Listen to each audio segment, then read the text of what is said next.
So there's a few phases to this academy. So let's get straight into it. Mm-hmm. Yeah. So we've got phase one. Tell us a little bit about phase one of the academy then. What are you doing in that phase? And David will get involved into how you get stuck into that as well for Openwork. So phase one of the Openwork Academy is more about the individual and the skills that they're bringing.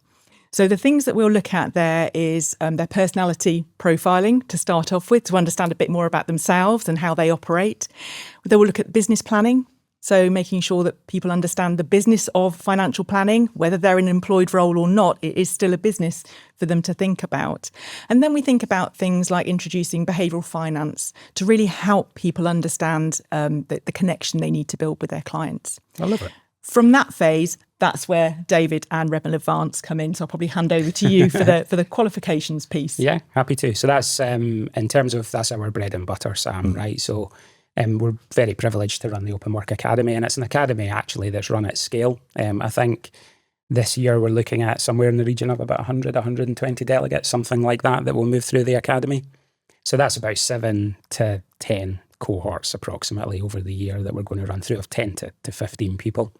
And the academy is all about technical qualification. So this is, as I say, it's our bread and butter. It's what we do in the market for many academies. And for Openwork, it's a specific journey that we take them through as part of that qualification framework.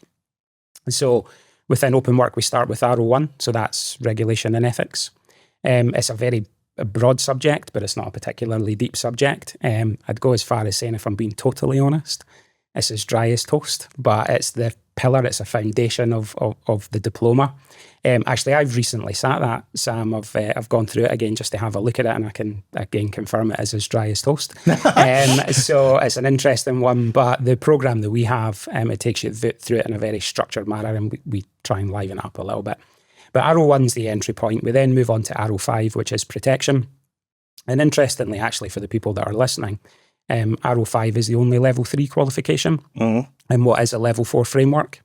So R05 and R01 together, we tend to find that they're quite successful. They're high pass rates. And I would actually go as far as saying that's market wide. We tend to find that those particular parts of the qualification, we see high pass marks in those.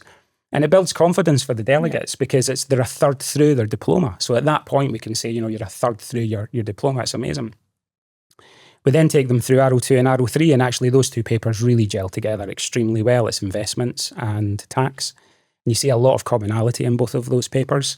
So you could do 3 and 2, but for Openwork, we go 2 and then 3. And at that point, well, actually internally, we call it the Bon Jovi metric because they're halfway there. So I like it. Yeah, I know, right? I know, but we do. So, but you're halfway through, so you're 50% way through your qualification at that point. And we then take them to R04, which is pensions. Pensions is a paper in its own right. Really interesting. I love pensions, but it's definitely a paper in its own right. And finally, R06, which are the case studies, and it's the closest thing really to financial planning you're going to get. You're taking all your technical learning through R01 to R05, and you're applying it in a case study environment.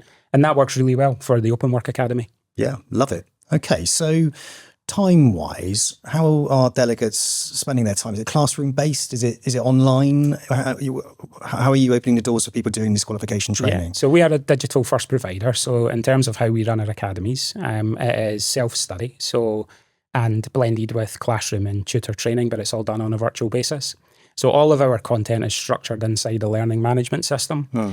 Each of the Arrow modules, there's lots of different types of learning in there, and that's really to cater for all learning types. So we actually spoke about this, I think, in our last podcast that we did together, Sam, that the different types of learners, kinesthetic, audio, visual.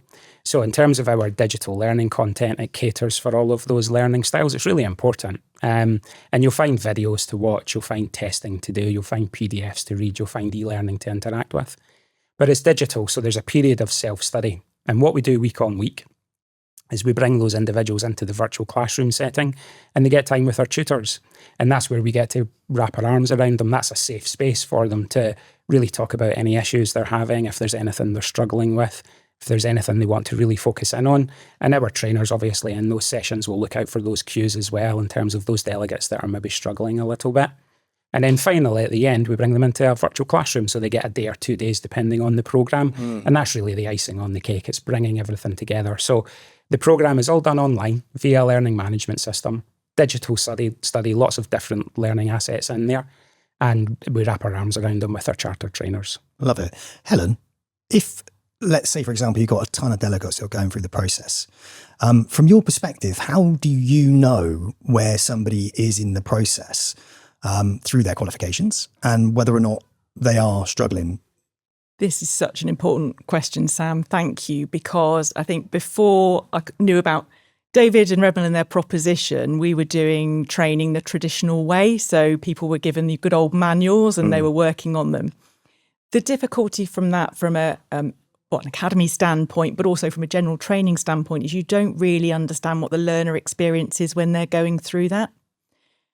From my experience of working with systems like Redmill's, I can go in and see from the background exactly how far somebody's progressing through a module. Right. So I can see if somebody hasn't been in and they haven't done any learning for a couple of days, for example, and that enables me to empower trainers to say, well, don't put your arms around that delegate, see what's happening, see what's holding up. Is there something here that we really need to understand and know about?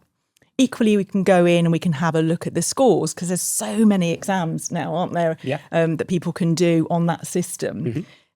For me, like, testing is so important in this. It's really easy to absorb yourself in all that technical learning and think, oh, I'll know the answers to the questions, I'll be fine. Practice questions is the secret to getting through your RO exams. Absolutely, I think we'll probably agree on that. 100%. So having that understanding of where people are getting on just enables you to give them the nudge to get a tutor involved if we're seeing kind of consistently not great results. Okay, cool. Where in the journey where someone starts their qualifications, Hannah's in the corner, she's listening, she's going through her qualifications at the moment. When should people start leaning to those practice questions? So in terms of, I'll answer that, Helen. Mm-hmm. In terms of the way that our programs are laid out, there is testing at the end of each module. Right. And really that's about embedding that learning. So you've gone through, reading, you've gone through e-learning, you've gone through watching videos, and it's broken down into modules, and each module focuses on key parts of the syllabus. And we always test on those key parts of the syllabus at the end. And that's reinforcing the learning. It's reinforcing the learning you've learned from that particular module or that particular week.